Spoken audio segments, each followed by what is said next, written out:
आज के इस एक्सप्लेनर में हम एक ऐसी चीज के बारे में बात करने वाले हैं जो रोज हमारे आसपास हो रही है पर बिल्कुल दिखाई नहीं देती। देखिए, स्कूल्स, कॉलेजेस, वर्क प्लेसेस, यहाँ तक कि दोस्तों और परिवार के बीच भी एक अनजान साइकोलॉजिकल मैनिपुलेशन चल रहा है। लोग बिना रियलाइज किए किसी और के इशारों पर चलने वाली कठपुतली बन रहे हैं। तो चलिए इन्हीं छुपे हुए पैटर्न्स और हिडन स्ट्रिंग्स को मिलकर डिकोड करते हैं। अब इस कोट पे जरा गौर कीजिए। अगर कोई किसी के शरीर को नुकसान पहुंचाता है तो शायद बचने का मौका फिर भी हो, लेकिन अगर कोई किसी का दिमाग ही कंट्रोल कर ले तो वो इंसान जिंदगी भर के लिए एक पपेट यानी कठपुतली बन जाता है। ये बात अपने आप में बहुत गहरी और डरावनी है। ये हमें बताती है कि माइंड कंट्रोल असल में कितना खतरनाक हो सकता है। अब चॉइस हमारी होती है कि क्या हमें एक कठपुतली बन के रहना है या फिर इस गेम को समझने वाला एक खिलाड़ी बनना है। इस अनसीन गेम को हम 4 मेन फेजेस में ब्रेक डाउन करेंगे। पहला, डिस्टॉर्टिंग सेंस ऑफ रियलिटी। दूसरा, एक्सप्लॉइटिंग डीप इमोशंस। तीसरा, सोशल एंड ईगो मैनिपुलेशन। और चौथा, द इल्यूजन ऑफ अर्जेंसी।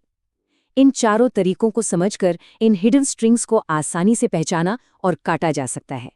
तो चलिए सीधे चलते हैं पहले फेज की तरफ, जो है डिस्टॉर्टिंग सेंस ऑफ रियलिटी, यानी सामने वाले की सच्चाई और उसकी समझ पर ही अटैक करना। ये एक ऐसी टेक्निक है जिसे गैस लाइटिंग कहते हैं। यहाँ होता यह है कि मैनिपुलेशन करने वाला किसी इंसान की रियलिटी और मेमोरी पर ही डाउट क्रिएट कर देता है। सोचिए, किसी ने अपनी आंखों से कुछ बिल्कुल क्लियर देखा है, लेकिन सामने वाला इतने कॉन्फिडेंस से कहेगा कि नहीं नहीं ऐसा तो कुछ हुआ ही नहीं, दिमाग खराब हो गया है हमेशा की तरह। जब ये झूठ बार बार बोला जाता है ना, तो विक्टिम सच में अपने ही दिमाग और अपनी रियलिटी पर शक करने लगता है। इसे थोड़ा और अच्छे से समझने के लिए डेथ नोट एनिमे का एक बहुत फेमस एग्जाम्पल देखते हैं। लाइट यागामी ने सबके सामने अपनी एक ऐसी इनोसेंट इमेज बनाई थी कि जब भी एल उस पे शक करता तो बातों को ऐसे घुमा दिया जाता कि एल को लगने लगता शायद मैं ही गलत सोच रहा हूँ। रियल लाइफ में भी तो बिल्कुल यही होता है। जब कोई कहता है ये सब इमेजिनेशन है, बस ज्यादा सोच रहे हो, असल में ये माइंड को पूरी तरह से भ्रमित करने का एक बहुत तगड़ा वेपन है। रियलिटी डिस्टॉर्ट करने का एक और खतरनाक तरीका है जिसे साइकोलॉजी में प्रोजेक्शन कहा जाता है। ये एक ऐसी ट्रिक है जहां एक मैनिपुलेटर अपनी खुद की कमियों और नेगेटिव ट्रेट्स को किसी और के सर पर मढ़ देता है। बेसिकली ये उनके लिए एक डिफेंसिव शील्ड बन जाती है। अपनी गलतियां मानने के बजाय वो इस शील्ड के पीछे छुपकर पूरा ब्लेम सामने वाले पर डाल देते हैं। जैसे एक बहुत ही आम एग्जाम्पल लेते हैं। अगर कोई लगातार ये बोले कि हम देखते हैं कि तुम हमेशा झूठ क्यों बोलते हो, तुम सच क्यों नहीं बोल सकते, असल में हो सकता है कि जो इंसान ये बोल रहा है वो खुद ही सबसे बड़ा झूठा हो। वो बस प्रोजेक्शन का यूज करके दूसरों को झूठा ठहरा रहा है। और सबसे सैड पार्ट ये है कि अगर सामने वाला इंसान थोड़ा मेंटली वल्नरेबल है तो वो सच में इस बात पर बिलीव करने लग जाएगा कि सारी गलती उसी की है। चलिए अब दूसरे फेज की बात करते हैं, एक्सप्लॉइटिंग डीप इमोशंस। इस फेज में माइंड से ज्यादा इमोशंस को एक हथियार की तरह यूज किया जाता है।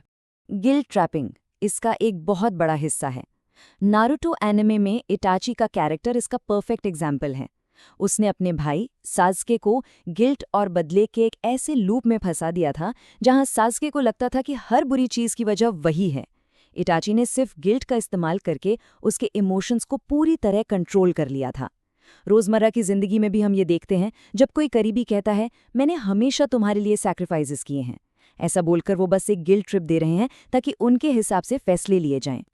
तो यहाँ समझने वाली बात ये है कि मैनिपुलेटर्स हमारी नेचुरल ह्यूमन फीलिंग्स को ही वेपनाइज कर देते हैं। जैसे फियर टैक्टिक्स, इसमें वो फेल होने या जॉब चले जाने का डर दिखाते हैं क्योंकि डर हमारी सबसे बड़ी वीकनेस होती है। और दूसरा है प्लेइंग द विक्टिम, जहां लोग अपने स्ट्रगल्स को इतना बड़ा चढ़ाकर बताते हैं ताकि उन्हें सिंपैथी मिल सके। लोग उनकी मदद करते हैं ये सोचकर कि ये उनका अपना डिसीजन है, पर असल में वो एक प्री प्लान्ड इमोशनल ट्रैप का हिस्सा बन चुके होते हैं। अब आते हैं तीसरे फेज पर, जो है social and ego manipulation. Validation और अटेंशन के नीड को कैसे एक जाल में बदला जाता है, आइए इस पर नजर डालते हैं। देखिए, हर इंसान को अटेंशन और समझ में रिस्पेक्ट चाहिए होती है, पर सोचने वाली बात है अगर यही जरूरत एक जाल बन जाए तो इसे लव बॉम्बिंग कहते हैं। इसके पहले स्टेप में किसी को इतना ज्यादा केयर और कॉम्प्लीमेंट्स दिए जाते हैं कि वो सपने जैसा लगने लगता है। फिर आता है दूसरा स्टेप, जहां इमोशनल डिपेंडेंस बिल्ड हो जाती है, इंसान को उस अटेंशन की आदत लग जाती है। और फाइनली तीसरा स्टेप, जहां उनकी आज़ादी पूरी तरह छीन ली जाती है और मैनिपुलेशन का कंट्रोल शुरू हो जाता है। इसके अलावा एक और टैक्टिक है जिसे साइलेंट ट्रीटमेंट कहते हैं। स्कूल्स और कॉलेजेस में ये बहुत कॉमनली देखा जाता है।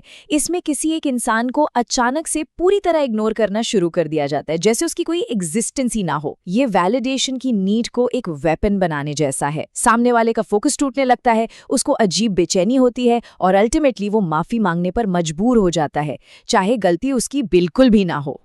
हम सब ने कभी ना कभी ये लाइन तो जरूर सुनी होगी, देखो शर्मा जी का बेटा 95% लाया है और एक तुम हो जो 75 पर अटके हो। सुनने में बहुत रिलेटेबल है ना? ये एक बहुत ही क्लियर एग्जाम्पल है, जहां एक थर्ड पर्सन का रेफरेंस देकर किसी और की सेल्फ वर्थ को डायरेक्टली नीचे गिराया जाता है। ये एब्स्ट्रैक्ट मैनिपुलेशन एवरीडे लाइफ में इतनी कॉमन है कि हम इसको नॉर्मल समझने लगते हैं। इसी टेक्निक को साइकोलॉजी की भाषा में ट्रायंगुलेशन कहते हैं। इसमें एक मैनिपुलेटर हमेशा जानबूझकर किसी थर्ड पर्सन को बीच में लाता है, कंपैरिजन करने के लिए। चाहे वो टीचर हो जो 2 स्टूडेंट्स के मार्क्स कंपेयर कर रहा हो, या फ्रेंड्स का ये कहना कि दूसरा ग्रुप ज़्यादा कूल है। इन सब के पीछे एक ही मोटिव होता है, इंसान के अंदर डीपली रूटेड इनसिक्योरिटी पैदा करना, ताकि वो हमेशा खुद को प्रूव करने में लगा रहे और उसको कंट्रोल करना आसान हो जाए। ईगो से खेलने का एक और पॉपुलर तरीका है फ्लैटरी ट्रैप। जब अचानक से कोई आकर कहे, पूरी क्लास में सबसे स्मार्ट तो बस तुम ही हो, मेरी असाइनमेंट तो सिर्फ तुम ही ठीक कर सकते हो, तो सतर्क हो जाना चाहिए। ये तारीफ एक मीठे जहर यानी स्वीट पॉइजन की तरह काम करती है। हम सबको अपनी तारीफ सुनना अच्छा लगता है और मैनिपुलेटर्स इस वीकनेस को बहुत अच्छे से जानते हैं।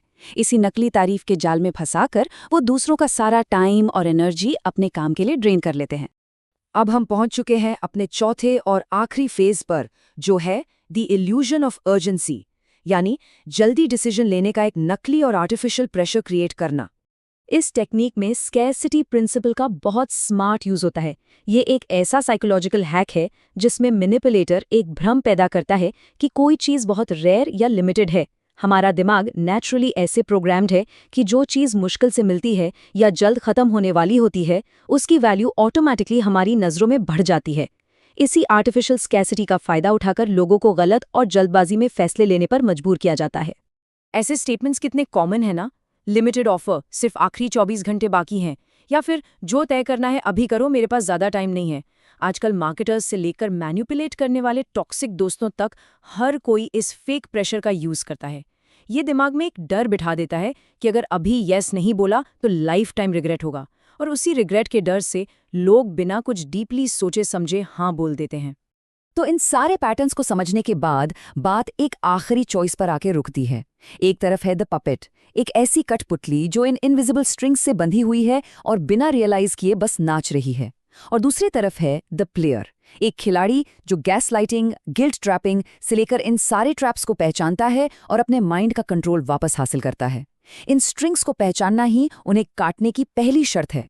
इस एक्सप्लेनर को एंड करने से पहले एक बहुत ही प्रोवोक करने वाला सवाल उठता है। क्या आज भी बिना हमारे जाने कुछ इनविजिबल स्ट्रिंग्स हमारे डिसीजंस और लाइफ को सीक्रेटली कंट्रोल कर रही हैं? हमारे रोजमर्रा के रिलेशनशिप्स और बातचीत में छुपी हुई इन पैटर्न्स को सीरियसली कंसिडर करना बहुत जरूरी है। उम्मीद है कि इस एनालिसिस से इन छुपे हुए डार्क साइकोलॉजी के जालों को अब आसानी से पहचाना जा सकेगा।